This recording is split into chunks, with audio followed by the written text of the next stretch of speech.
Buat kalian yang mau mensupport channel ini dengan donasi, atau emang sekedar mau beli mimin kopi, kalian bisa pilih antara Super Thanks atau Saweria. Gue sih nggak masalah kalian pilih yang mana. Cuma kalau bisa, lewat Saweria aja. Soalnya kalau YouTube, potongannya gede, 30%. Kalau Saweria, cuma 5%. Untuk link Saweria, kalian bisa klik aja di atas kanan nih. Atau bisa cek di kolom deskripsi. Tapi kalau mau support, nggak harus donasi kok. Dengan kalian nonton sampai habis, dan memberikan like pada video ini, itu udah ngebantu banget buat support channel ini. Oh iya, kalian juga bisa join nih ke grup Telegram komunitas cerita manhwa yang baru. Untuk linknya, gue tampilin di layar ya. Tapi kalau malas ngetik, cek aja kolom deskripsi. Di sana, kalian bisa sharing nih topik seputar manhwa dan kawan-kawan, dan juga ketemu teman baru. Kalau mau info terbaru dari Mimin, misalnya upload kapan atau misalnya ada telat upload, Mimin pasti akan langsung infokan di Telegram. Makanya, jangan lupa join ya. Nggak perlu berlama-lama lagi, kita mulai aja ceritanya. Halo guys, Sabik di sini, dan sebelum mulai ceritanya, gue mau ngumumin nih kalau Mimin sekarang ngadain giveaway. Mimin mau giveaway satu buah HP baru saat nanti udah menyentuh 50.000 subscriber. Untuk ikut atau berpartisipasi ada beberapa syaratnya nih, tapi simple banget. Syarat dan ketentuannya kalian bisa lihat nih di Instagram Mimin. Instagram Mimin tuh nih, Mimin tulis nih HP Sabik 12, atau kalian bisa lihat aja nih di link di deskripsi, udah Mimin cantumin di bawah. Di Instagram Mimin itu ada postingan dengan logo cerita manhwa. Nah, di sana kalian bisa lihat tuh syarat dan ketentuannya. Gak susah kok, syaratnya simple banget. Gak pakai ribet, gak pakai susah. 2 menit selesai. Pemenangnya akan Mimin umumin saat udah menyentuh 50.000 subscriber. Tunggu apa lagi? Makanya yuk, buruan subscribe biar cepet-cepet giveaway-nya. Nanti bakal ada giveaway terus kok, tenang aja. Oke, segitu aja. Kita lanjut ke ceritanya. Hey tuh, organ binatang. Dia dari sekte boneka. Ada desas-desus bahwa organ 9 tetua sekte wayang semuanya sangat kuat, dan formasi penjaga kita mungkin gak bisa menghentikannya. Tuh cewek memanggilnya Penatua Chow. Mungkinkah dia yang pertama? Dari penatua kelima sekte wayang Chowkan. Berapa lama kau bisa menghentikannya? Kita harus bertahan sampai tuan tertua dan tua muda Chowfang bergegas.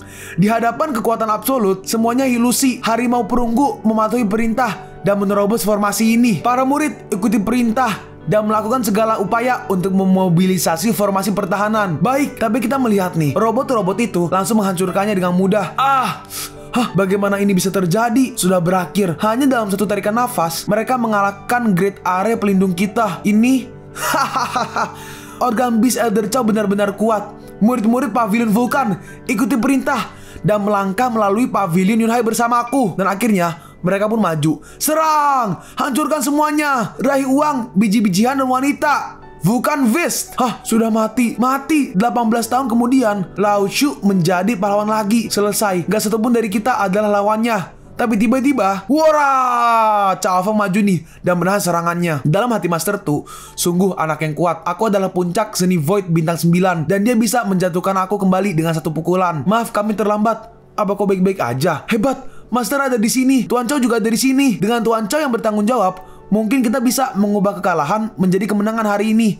Iya, masih ada harapan untuk Pavilion Yunhai. Bocah, siapa kau? Beraninya kau mengganggu Pavilion Vulkanku? Cari mati, aku Chowfang yang membunuh putramu Tu Suefeng dan juga Chow Te. Bajingan, ternyata kau yang membunuh anakku Suefeng. Hari ini kau harus mati. Penatua Chow, aku ingin menambahkan pulau lain dan 10 keindahan. Tolong bunuh anak ini. Dalam hati Master Tu, anak ini aneh. Biarkan Chowkan melawannya lebih dulu. Seorang bocah lelaki di tengah alam void. Kau menyusahkan lelaki tua ini sampai harus mengambil tindakan. Demi pulau dan keindahannya, harimau perunggu, bunuh anak ini. Kita melihat nih, ketiga mecha itu maju ke arah Chowfang. Hanya 3 binatang taktis di tahap akhir seni bela diri void. Itu nggak cukup untuk menghentikanku. Tombak pembunuh dewa, serang! Kita melihat nih, Chowfang menyerang nih menggunakan tombaknya, dan semua binatangnya langsung meledak. Sangat kuat. Benar aja, emang benar. Untuk menghormati Chowfang sebagai penatua tertinggi, Xiahai menambahkan, emang layak menjadi seorang master. Dia dengan mudah membunuh 3 binatang taktis di tahap akhir seni bela diri Void hanya dengan satu pukulan. Dalam hati Master Tu, anak ini sangatlah kuat. Untungnya aku nggak melakukan tembakan pertama. Kau anak nakal, bau. Beraninya kau menghancurkan harimau tembagaku yang sangat berharga. Itu adalah dosa yang gak termaafkan. Jadi pecahan tembaga dan besi ini diberikan kepadaku dan aku meremehkannya. Jadi kau memperlakukan pecahan-pecahan ini sebagai harta karun, Tu Chewan berkata, Penatua Chow, anak ini gak hanya menghancurkan binatang mekanik milikmu, tetapi juga menghinamu. Yakinlah, aku akan membunuhnya. Seni rahasia surgawi, Fusion, kita melihat nih, barang-barang yang hancur tadi mulai berkumpul menjadi satu dan menjadi kayak gorila atau monyet gitulah. Apaan tuh? Transformer. Katak di dalam sumur. Ini adalah binatang organ terkuat dari lelaki tua ini. Orang utan. Oh, orang utan. Orang utan perak dari alam Hundred Tribulations. Dengan itu, kalian semua pasti akan mati hari ini. Kita melihat nih, si orang utan langsung menghancurkan tanahnya nih, dan orang-orang mulai terhempas. Ya ampun, baru aja keluar dari gelombang kejut. Kekuatannya sangat menakutkan. Apakah ini kekuatan dari alam Hundred Tribulations Realm? Kita nggak bisa menghentikannya. Ini berakhir. Ini adalah akhir dari melawan Pavilion Vulkan. Dengan binatang organ Elder Chow yang bertanggung jawab, Pavilion Yunhai akan dihancurkan hari ini. Chow Fang, kalau kau bisa memaksa orang utan perak Elder Chow keluar, kau akan mati. Tuan Chow, binatang buas dari alam Hundred Tribulations Realm bukanlah sesuatu yang bisa kita tangani. Bawa Shahai untuk melarikan diri. Aku akan tinggal dan mengulur waktu untukmu. Hah? Lalu apa? Shahai berkata, enggak, aku tidak akan pergi. Pavilion Yunhai adalah tempat aku dilahirkan dan dibesarkan juga. Bagaimana bisa aku menjadi pengecut dan meninggalkannya? Jika Pavilion Yunhai ditakdirkan untuk binasa hari ini, maka aku akan binasa bersamanya. Xiaoyong berkata, Xiaohai, dengarkanlah adikku. Selama kau masih hidup, Pavilion Yunhai masih memiliki harapan untuk bangkit. Hari ini kau harus pergi bersama Chow Fang. Enggak, ayo pergi bersama. Kak, aku nggak ingin kau mati. Xiaohai, kenapa kamu gak patuh? Aku juga merindukanmu, tapi adikku gak bisa menahannya. Lalu mukanya Chow Fang. Chow Fang berkata, Hei, bukankah dramanya terlalu banyak? Kapan aku bilang aku akan lari? Hah? Maksudnya? Xiaoyong berkata, Tuan Chow, apakah kau memiliki cara untuk berurusan dengan binatang buas dari alam 100 Hundred Tribulations? Tinju! Begitulah caranya. Hanya mengandalkan tumpukan tembaga dan besi yang rusak ini, kau nggak memenuhi syarat untuk membiarkan pemuda ini melarikan diri. Kita melihat nih, apakah kepala anak ini terbakar? Kesenjangan antara Void dan Hundred Tribulation seperti parit. Jauh lah ya maksudnya. Dari mana dia memiliki kepercayaan diri untuk mengatakan ini? Anak nakal bau. Karena kau sedang terburu-buru untuk mati, maka aku akan memenuhinya. Gorila perak, bunuh dia. Wah, kita melihat nih, si gorila orang utan apa gorila sih? Bingung gua. Si gorila menyerang nih, menyiapkan serangan dari tangannya untuk menyerang Chow Fang. Organ binatang di awal Hundred Tribulations Realm berani membuat masalah di sini, ha? Jari Nether Huang Chuan. Kita melihat nih, Chow Fang menyerangnya dan serangannya tembus dan si orang utan pun langsung tumbang. Ini bagaimana mungkin? Gorila perakku dikalahkan. Anak ini jelas hanya di alam bela diri Void. Bagaimana bisa dia menghancurkan binatang organ di alam Hundred Tribulation Realm dengan satu jari? Hei tuh, Tuan Muda Chow Fang menang. Bahkan binatang organ di alam Hundred Tribulation Realm dihancurkan oleh Chow Kong Chi lagi. Dihancurkan oleh Chow Fang. Siapa lagi lawan Chow Fang di Pavilion Vulkan? Hidup Tuan Muda Chow. Selanjutnya, saatnya untuk mengirimmu mati. Hah? Si Chewan berkata, Penatua Chow, organ bis terkuatmu telah dihancurkan. Apa yang harus kita lakukan sekarang? Hanya setan kecil, takut kentut. Maksudnya apa itu? Orang tua ini juga punya trik untuk menekan bagian bawah kotak. Chow Fang, kau memaksaku melakukan ini. Dalam hati si Penatua Chow, sekarang untuk membunuh anak ini, satu-satunya cara adalah mengorbankan gorila perak sepenuhnya. Hah? Apakah orang tua ini punya trik? Teknik perubahan, pemecahan. Kita melihat nih, gorila itu kayak mulai ada merah-merah tuh. Gak bagus. Chow kan akan meledakkan binatang itu. Tuan Chow, cepat lari kabur. Itu sudah terlambat. Gorila perak, ledakan. Duar. Penghancuran diri dari binatang organ pada tahap awal Hundred Tribulations Realm, bahkan di tengah Hundred Tribulations, nggak bisa menahannya. Chow Fang dipukul di depan dan dia pasti mati. Chow Fang, inilah yang terjadi ketika kau melawanku. Hei, bagaimana ini bisa terjadi? Tunggu, masih ada harapan di detik terakhir. Kenapa harapan itu harus pupus di detik berikutnya? Fluktuasi energi yang begitu kuat. Tuan Chow mungkin benar-benar sia kali ini. Ini nggak cukup. Guru, kami adalah orang-orang yang telah melibatkanmu. Maafkan murid. Kita melihat nih, api yang sangat besar. Dalam hati Xiaoyun sulit. Mungkinkah Chow Fang benar-benar mati seperti ini? Chow Fang sudah mati. Ikutlah denganku, gadis kecil. Aku pasti akan menjagamu. Lalu Xiaoyun maju nih. Tua, aku ingin membunuhmu untuk membahas dendam Chow Fang. Dia memiliki kepribadian yang panas. Aku menyukainya. Tapi hanya mengandalkan alam Void bintang 6-mu, kau nggak memenuhi syarat untuk membunuh orang tua ini. Kita melihat nih, pedangnya dengan mudah dihancurkan. Hah? Si cantik kecil, akhirnya aku menangkapmu. Kita melihat si Xiaoyun berhasil ditangkap dan dicekek lehernya. Kakak! Tapi si Chewan menghadang Xiahai. Chewan berkata, khawatirkan hidupmu sendiri dulu. Sekarang, Pavilion Yunhai benar-benar dikelilingi oleh kami. Kalau kau nggak ingin mati, kau harus segera berlutut dan menyerah dan mengenaliku sebagai tuannya. Dengan cara ini, aku akan menyelamatkan hidupmu. Kami lahir sebagai orang di Pavilion Yunhai dan mati sebagai hantu di Pavilion Yunhai. Ingin kami mengenalimu sebagai tuan kami. Kau sedang bermimpi. Aku lebih suka dipatahkan daripada ubin yang pecah. Berhentilah berhayal. Yunhaike nggak akan pernah menjadi budak. Kau nggak makan dan minum untuk bersuang. Karena kau begitu bodoh tentang yang baik dan yang jahat, maka kalian semua harus mati. Tapi tiba-tiba, duar. Aku baru aja menghangatkan tubuhku di api. Beraninya Pavilion Vulkan begitu lancang. Kita melihat nih, Cao Fang nggak apa-apa. Dan dia menggunakan skill tubuh abadi untuk menahan serangannya. Guru, Cao Fang, kau masih hidup. Itu bagus. Cao Fang, ini bagaimana bisa ini terjadi? Kau jelas hanya dalam alam void. Bagaimana bisa kau menahan penghancuran diri gorila perakku? Penghancuran diri dari binatang organ 100 Tribulation seram belaka ingin membunuhku. Mimpi tua. Aku akan membawamu ke jalanmu selanjutnya. Nggak baik. Aku harus cepat pergi. Gak ada binatang mekanik lagi. Lelaki tua ini jelas bukan lawannya. Matilah kau. Dan Cao Fang berhasil menusuknya. Aku seharusnya nggak memprovokasinya. Ting, selamat kepada host Cao Fang karena memenggal Cao Kan memperoleh 70.000 poin roh, 70.000 kekuatan roh, 70 juta kemahiran keterampilan super. Boneka perak Wukun, bahan tingkat dewa, perak kristal, keterampilan seni boneka. Apa-apaan? Aku jadi bisa membuat boneka juga. Kita melihat nih. Aku hanya nggak tahu apakah aku bisa melatih Gundam.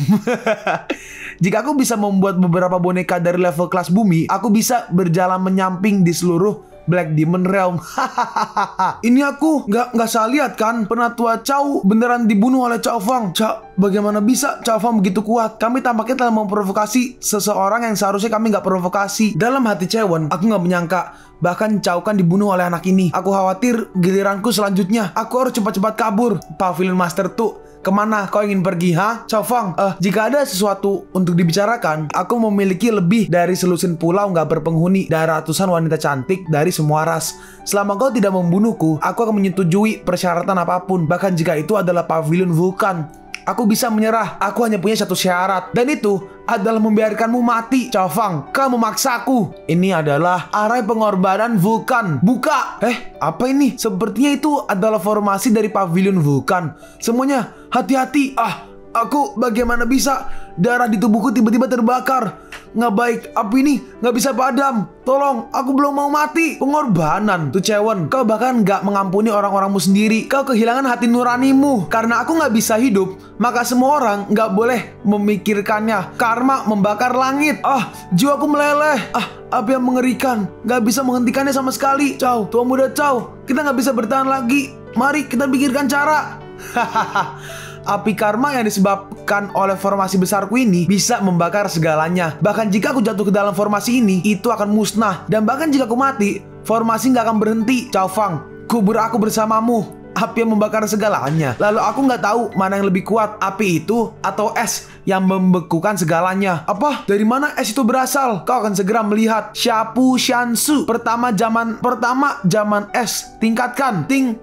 Mengkonsumsi 1 miliar koin tertinggi atau koin supreme. Versi zaman es Shanshu yang ditingkatkan telah selesai. Kita melihat nih, muncul es yang sangat banyak untuk menghadang api-api itu. Api karmaku benar-benar beku. Ini bagaimana mungkin? Pecah. Untungnya Tuan Muda Cao mengambil tindakan. Jika tidak, aku akan dimakamkan di sini hari ini. Ini merupakan berkah bagi Pavilion Yunhai untuk mengenal Tuan Muda Cao. Metode itu nggak berguna di depan Tuan Muda Cao. Kau kelelahan. Mati, tuh Chewen. Maafkan aku. Aku ingin memilih. Dan Cao Fang langsung memotong lehernya tuh. Aku nggak boleh mati. Lihat, Tuan Pavilion Vulkan sudah mati. Semua murid, ikuti aku untuk menyerang balik Pavilion Vulkan. Ayo, hancurkan sisa-sisa Pavilion Vulkan. Tempati Pavilion Vulkan. Serang! Dan ini kita lihat nih, si Cao Fang kembali ke kamarnya. Sistem periksa keterampilan boneka. Ting, keahlian, seni boneka, kecakapan, desolate rank. Aku harus memoles level skill jika aku ingin berjalan menyamping di Black Demon Realm dengan beberapa boneka dari level bumi. Tetapi jika aku ingin meningkatkan level, aku membutuhkan banyak bahan logam dan lebih disukai bahan logam tingkat dewa. Kemana aku harus pergi untuk menemukan banyak bahan itu? Tuan Cao, sisa-sisa Pavilion Vulkan telah dimusnahkan dan aku telah mengambil alih warisan Pavilion Vulkan. Xiayun, kau datang tepat pada waktunya. Apa kau tahu di mana Black Demon Realm yang kaya akan material logam tingkat dewa. Jika Tuan Muda Chow menginginkan bahan logam, aku kepikiran suatu tempat. Ada kelompok pulau terapung besar di laut di luar domain setan hitam yang disebut Pulau Chunmo, dan ada pulau raksasa di tengah kelompok itu yang disebut Chinling Jedi, Chinling Ceti. Meskipun tempat ini nggak kaya bahan logam, ada banyak monster yang diubah oleh bahan logam. Selama kau membunuh monster logam, kau bisa mendapatkan bahan aslinya, termasuk bahan logam tingkat dewa. Karena disebut Ceti, jadi itu JEDI. Cuma kalau bahasa Mandarin kan Ceti. Tapi Mimin nggak tahu nih bahasanya baca gimana nih. Gue mikirnya Jedi udah kayak yang Star Wars, mirip banget. Jadi karena disebut Ceti, pasti sangat berbahaya di sana kan? Iya, aturan Chinling Ceti emang aneh. Berbagai tingkat binatang logam akan ditugaskan untuk menyerang sesuai dengan kekuatan penyusup. Kecuali penyusup itu mati, serangan akan berlanjut. Oleh karena itu, dunia luar menyebut tempat ini Chinling Ceti. Apakah kau memiliki peta ke Chinling Ceti? Aliran serangan yang stabil. Jika itu masalahnya, ini adalah tempat yang baik untuk menyikat bahan. Tuan Muda Chow, tempat itu sangat berbahaya. Kalau kau membutuhkan bahan logam, Pavilion Yunhai dapat menggunakan kekuatannya untuk membeli sejumlah besar bahan logam untukmu. Kau nggak perlu mengambil resiko secara langsung. Bahan logam biasa bagiku nggak berasa. Aku membutuhkan bahan logam tingkat dewa. Jadi kau harus pergi ke Chinling Ceti. Ini peta menuju Chinling Ceti. Kau harus lebih berhati-hati. Jangan khawatir, Chinling Ceti nggak bisa menjebakku. Aku akan kembali ketika aku mendapatkan cukup bahan. Sedangkan untukmu, hati-hati. Meskipun Pavilion Vulkan dihancurkan, kita membunuh tetua sekte boneka Chow Kan. Sekte boneka sangat mungkin untuk membahas dendam. Aku mengerti masalah ini. Tetapi dengan kekuatan Pavilion Yunhai, itu nggak bisa menghentikan sekte boneka sama sekali. Dan juga, ya, aku akan meninggalkan seseorang untukmu. Keluarlah, Cuke Liang. Bawahan Cuke Liang melihat Tuan. Orang ini adalah... Chow Feng menjelaskan, dia adalah bawahanku. Kau bisa yakin padanya. Jangan melihat kekuatannya belum di alam 100 Tribulations, tetapi dia adalah master formasi. Karena dia adalah bawahan Tuan Muda Chow, secara alami aku merasa nyaman dengannya. Chow Feng sambil pergi berkata, Cuke Liang, kau tinggal untuk membantu Pavilion Yunhai dalam membangun formasi pertahanan. Aku akan pergi ke Chinling Ceti untuk mencari bahan. Kau tunggu aku kembali. Baik Tuan Chow, hati-hati di sepanjang jalan. Sekarang kita pergi nih. Ada di Pulau Iblis. Kita melihat ada beberapa kapal tuh. Ini ada sekumpulan orang. Orang-orang itu berkata, Pulau Iblis ada di depan dan kita akan segera sampai. Persyaratan tiap pulau berbeda dan aku nggak tahu apakah biaya yang kita siapkan udah cukup. Aku mendengar bahwa ada 108 pulau terapung dalam kelompok Pulau Iblis dan setiap pulau memiliki iblis. Dan kita melihat nih, Chow Feng pakai kayak benda terbang gitulah. Setelah terbang selama 2 hari 2 malam, akhirnya mendekati Kepulauan Iblis. Hanya saja ada banyak sekali pulau di sini. Yang mana yang merupakan Chinling Ceti. Lihat di sana ada orang yang pergi ke Pulau Iblis sendirian. Keberanian orang itu juga, apakah itu terlalu besar? Orang yang baik dan jahat sering disergap secara diam-diam, terkepung di tengah jalan, dan mudah salah jika bertindak sendiri. Nih, wanita ini nih, namanya Cincing berkata, orang ini mungkin baru aja datang ke kelompok Pulau Iblis dan gak mengerti situasinya. Dia juga seorang kultivator. Mari kita bantu dia dan biarkan dia naik perahu dan pergi bersamanya. Baik, Penatua Chin, seseorang berkata. Rekan Taois, apakah kau ingin memasuki Pulau Iblis? Benar. Apa saran yang kau miliki? Si Cincing berkata, seperti rekan Taois, kita akan pergi ke Pulau Iblis, tetapi pulau-pulau itu berbahaya. Jadi jika sesama Taois pergi ke sana sendirian, kita mungkin nggak bisa diprediksi. Jika rekan Taois nggak menyukainya, sebaiknya pergi denganku, dan kami juga akan berangkat. Dalam hati si Cincing senang mendapat jawaban. Aku nggak bisa melihat tingkat alat terbang orang ini. Mungkin dia nggak sesederhana kelihatannya. Karena yang mulia mengundangku dengan kebaikan, aku akan bersikap tidak sopan. Maksudnya kenapa tidak sopan? Mungkin maksudnya aku tidak akan sungkan kali ya. Dalam hati Chow Feng, aku belum terbiasa dengan tempat ini. Alangkah baiknya jika orang-orang ini memimpin. Mereka pun sampai nih di Pulau Iblis Ungu. Yo, Pulau Iblis Ungu ada di sini. Ayo turun, kita melihat nih. Ternyata udah ada yang di sana. Ada kayak orang-orang berkumpul gitu. Seseorang yang maju berkata, Yo, bukankah itu Penatua Chin? Lama gak bertemu, aturan lama. 100 koin perak per orang. Ini milik beberapa dari kita. Lihatlah kepala Wang. Hei, gak perlu marah. Penatua Chin adalah seorang kenalan lama. Aku bisa mempercayainya. Chow Feng bertanya, Penatua Chin, berapa biayanya? Apa Taois nggak tahu bahwa ada aturan nggak tertulis di kelompok Pulau Iblis? Kalau kau ingin lewat di sini, kau harus memeriksa semua pulau terapung yang lewat. Ada total 108 pulau terapung di grup Pulau Ajaib. Setiap pulau terapung memiliki persyaratan yang berbeda-beda. Itu aja, aku mengerti. Ini adalah bayaranku. Dalam hati Cao Fang, ketika aku pertama kali datang ke sini, lebih baik aku mengikuti aturan di sini. Untungnya, si Ayun memberiku banyak mata uang yang biasa digunakan di sini sebelum pergi. Hah, ini sebenarnya koin emas ungu. Dalam hati si, kalau nggak salah ya, Kepala Wang. Tadi disebut sama Penatua Qin. Dalam hati si Kepala Wang, meskipun koin emas ungu setara dengan 100 koin perak, tetapi koin emas ungu jauh lebih jarang daripada koin perak. Kalau kau bisa dengan mudah mengambil koin emas ungu, tampaknya kau telah menemukan domba gemuk besar hari ini. Wah, 1 koin emas ungu nggak cukup. Kau harus membayar 100. Apa? 100 koin emas ungu? Itu adalah gaji setengah tahunku. Kenapa begitu tinggi? Dalam hati Penatua Qin, kekayaan gak terungkap. Pemimpin Wang jelas ingin memeras uangnya. Semua orang 100 koin perak. Kenapa kau harus membayar 100 koin emas ungu? Karena kau adalah pendatang baru. Pendatang baru harus membayar begitu banyak untuk pertama kalinya. Ini adalah aturan di pulau kami. Kalian pun sampai di penghujung video ini. Kalian mau tahu lanjutan chapter ini? Atau manhwa menarik lainnya? Makanya, jangan lupa subscribe biar kalian gak ketinggalan kalau gue upload video baru. Jangan lupa like, komen, dan share ke teman-teman kalian supaya channel ini bisa lebih berkembang ke depannya. Segitu dulu dari video cerita manhwa. Gua Sabik undur diri. See you on the next video. Zaijian.